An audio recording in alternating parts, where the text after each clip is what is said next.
checking trail cameras right now because on the other side of this block of timber right here is where we've been doing most of our hunting. And that's where we think that Lucky is spending most of his time. The only problem is, it doesn't seem like there's any does over there. I pulled the card out of that camera this morning. We didn't have a single doe on it. We haven't seen but one doe, I think, in the 3 or 4 times that we've hunted over there.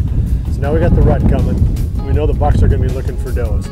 There's a big and beastie food plot back here, and I just went back in and pulled the cards out of 3 cameras that were in the time-lapse field scan mode, and then 1 in a little small clearing nearby. So I had 4 cameras. I've got 4 cards to check when I get back at the office. Hopefully we're going to find some does.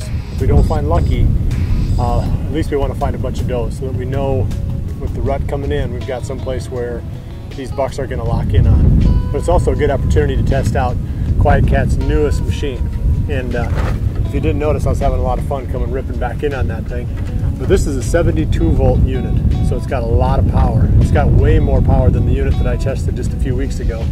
It's got a fat front tire, so it's a little bit softer going over the terrain, a little bit more traction. It's got dual rears, and they're going to have a wider rear to replace the duals in the future. That gives it a lot more stability. So whereas before, you felt like going around a corner, you needed to stand in order to get decent balance, now you can do almost anything you want to do sitting. So it's real stable, a lot of power. You can go up some pretty steep hills on this thing. Anyway, it's a lot of fun. There's some other cool features on here. It's got a reverse, so I can go backwards short distances. Real quick, I can change to the forward, reverse. Overall, it's just, the main thing is it's just more powerful and it's more stable.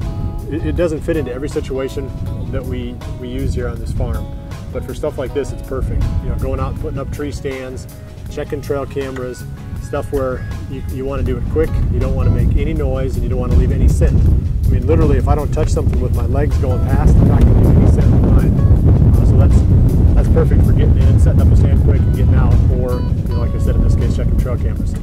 So I'm going to put it away here and head back to the office and check those 4 cards and see if we got anything on it that's interesting.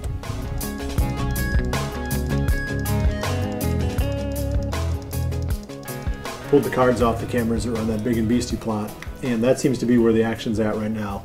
I don't know if there's just a higher concentration of deer right there, or if the deer really focused on the greens right now. There's a buck that showed up in there. First off, there was a lot of does, so that tells us that we need to probably start shifting our efforts in that direction now with the rut rolling in. But there was a buck that showed up. I'll zoom in on him. 8-pointer with the big frame, and I didn't have any history with this deer, but Greg said that he recognized this deer from last year, not too far from this spot further down the valley. He thinks it's a 5-year-old deer dating back to some encounters that Mike Sawyer had a couple of years ago with the same buck. So I think that, there's no reason not to shoot that deer too if he comes by. We're seeing some daylight activity among bucks on the big and beastie. Lots of does there.